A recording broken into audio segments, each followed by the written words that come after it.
Are you tired of feeling stuck, like something invisible is holding you back from reaching your true potential? In this video, we'll uncover the powerful teachings of Miyamoto Musashi to help you break free from the limiting beliefs that are silently controlling your life. It's time to reshape your mind and unlock the warrior within. Step 1. Explore the origin story. Before you can get rid of limiting ideas, you need to know where they came from. Every opinion you have, whether it helps you or hurts you, has a source. Some started when they were young, when a parent's disapproval or a careless comment from a teacher shaped them. Others were made by failing or being rejected over and over again. These times were like seeds. They turned into beliefs over time, like, "I'll never be successful," or "I'm not smart enough." To know 10,000 things, know one well, Musashi said. You are that one thing.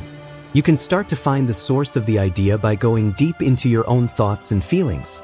When did I feel this way for the first time? What was going on at the time? Who had a part? What did I decide about myself at that time? These questions will help you see what's going on in the dark parts of your mind. Light makes you aware, and when you're aware, you have a choice. Thoughts were formed to protect you in some way. It was how your mind dealt with pain, abuse, or danger. We may no longer believe that, like an old piece of armor. Step by step, walk the 1,000-mile road, as Musashi said. The first thing you should do is look into where your opinion came from. Give yourself some time. A journal. Thus, be quiet. Find out the truth about your life, not to find fault, but to understand. Because you can change the finish once you know the story. Step 2. Body-based awareness. Beliefs that hold you back live in your body as well as your thoughts. Remember a time when you felt like you failed. Most likely your chest got tight. It made your stomach turn. You slouched your shoulders. This is not a mistake. The things we believe are still in our bodies. When we say, "I'm not enough," our bodies make us feel stressed, scared, or alone. Musashi knew that the mind and body were one. You must understand that there are various ways to reach the peak of the mountain, he wrote. One way is to become more aware of your body. You have to pay attention to how a limiting thought shows up in your body in order to really get rid of it. Close your eyes and focus on your breath to begin. Then think back to the idea. Keep an eye on where the stress is. Do you feel like your chest is heavy? A sharp pain in your jaw? Having a stomachache? These feelings are signs. They show you where the idea comes from. Instead of pushing them away, be gently aware of them. Take a deep breath in the stress. Describe how you feel. This is fear. This is a shame. This makes me sad. No, you're not judging, you're just watching. See that which you can't see with the eye, Musashi said. Your body knows more than words can say. It's less powerful to believe when you learn to listen. Instead of letting old mental habits carry you away, you ground yourself in the present moment. Mindful walking, yoga, or somatic breath work are some things you could try. When you do these things, they wake up your body and help you let go of stress. This is what you tell your nerve system every time you breathe. I am safe. I'm strong. I can pick a different way to go. The body never lies, but the mind does. Listen. Take a deep breath and feel. In this way, fighters become clear in every part of their being, not just their minds. Step 3. Reframe the belief. It's time to question and change the idea now that you've looked into the story and connected with your body. Musashi believed in telling the difference between what is useful and what is not. An idea that holds you back is useless. It doesn't help you. It's not a truth, it's a lie. But to beat it, you have to face it straight on. Saying the idea out loud will help. I am not good enough. I mess up everything. I'll never be successful. Then just ask yourself, is this really true? Can you find real proof of it? People often believe things that aren't true because of ideas rather than facts. Move it around now. Flip it over. Don't say, "I'm not smart enough." Instead, say, "Every day I learn and grow." Say, "Every setback is a lesson that moves me forward," instead of, "I always fail." You don't have to lie to yourself when you reframe. It's about getting the big view. It was said by Musashi, "Do not think falsely." This means telling the truth about more than just your flaws. Make affirmations that support your new idea. Say them every day. Put them on post-it notes. Say them out loud to yourself. These new ideas take root over time. New neural paths start to form in your brain. The old story ends. A new one starts. Musashi was very good at being able to change things. He learned many things, from how to use a sword to how to write in calligraphy. Because he knew that the mind had to be able to change. You need to change the way you think too. Reframing an idea is a way to rebel. It means, I refuse to let the past hold me back. To choose power over fear and truth over lies is to choose. You make a new path through the battlefield of your mind with every new idea you change. You learn not to fight with brute force, like Musashi did, but with clarity, awareness, and knowledge. Step 4. Engage your creativity. Thoughts that limit you make the world smaller. Creativity makes it bigger. Being creative is one of the most powerful ways to break free from ideas that hold you back. When you draw, write, dance, sing, or build something new, you use parts of your brain that shut down your inner critic and let new ideas in. That's not all Musashi was.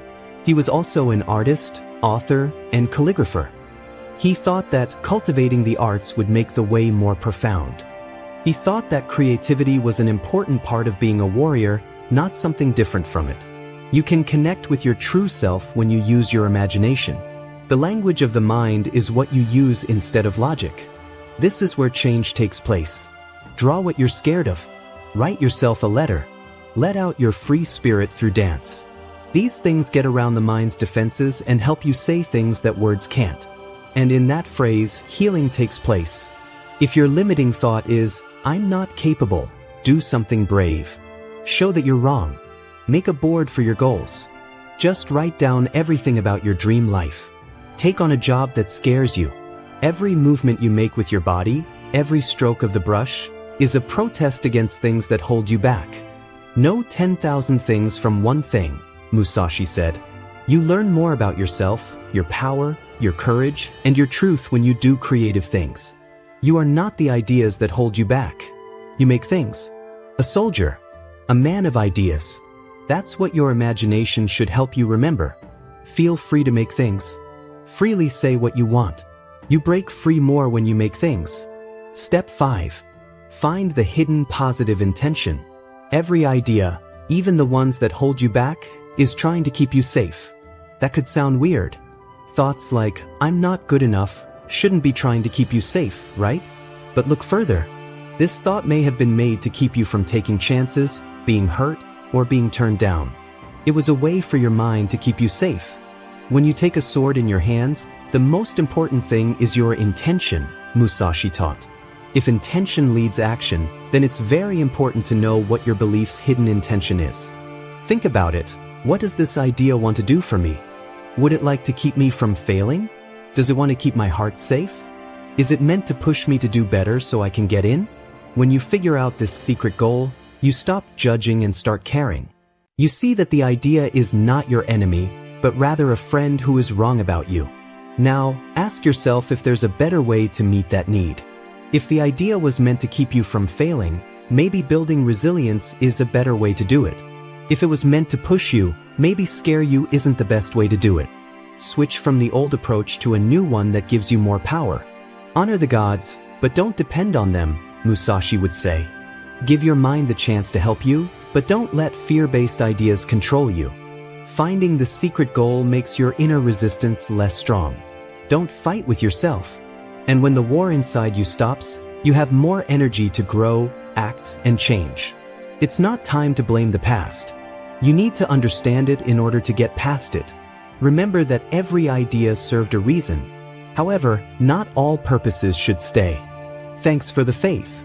Take what you can from it, then let go of it. Step 6. Experiment with acting as if.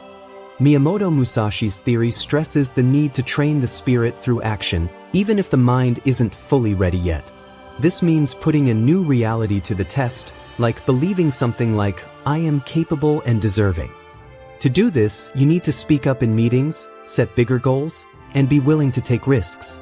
This is how the mind learns. When you act in line with a new belief, your brain creates new neural patterns that build proof that the new belief is true. You can build your confidence by doing things, not by waiting for them to happen. Ask yourself what you would do today if you had faith in your own worth and power. This will boost your confidence.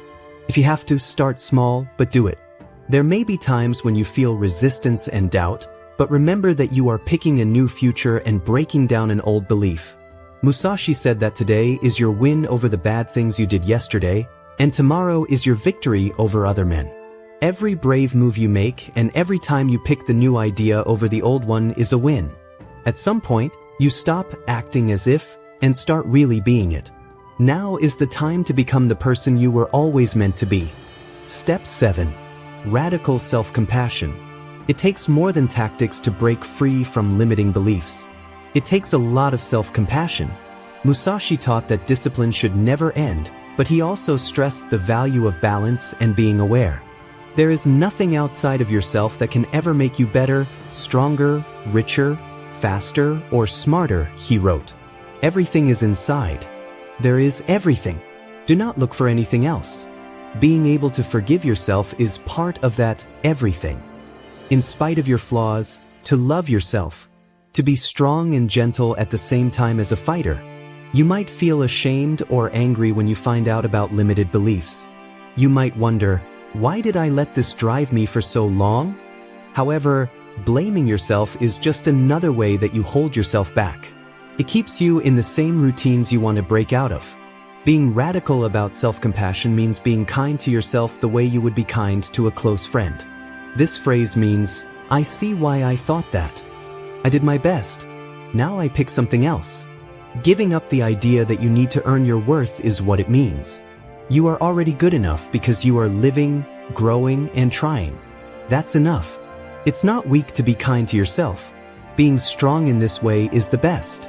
It makes you strong enough to try again, to get back up after failing, to love yourself even when you don't know what to do. Yes, discipline helped Musashi master his inner world, but presence and awareness were also important. To understand himself, he spent years by himself, not to get away from the world. He knew that the most dangerous fights happen inside. He also knew that peace, not punishment, leads to understanding. That's right, let yourself be human. Enjoy your progress. Please forgive your mistakes. Know that each step you take is holy, no matter how small. Being kind to yourself in a radical way is what helps your new ideas grow. Change can't last without it. Change is inevitable when it comes along. You're not hurt. You are changing.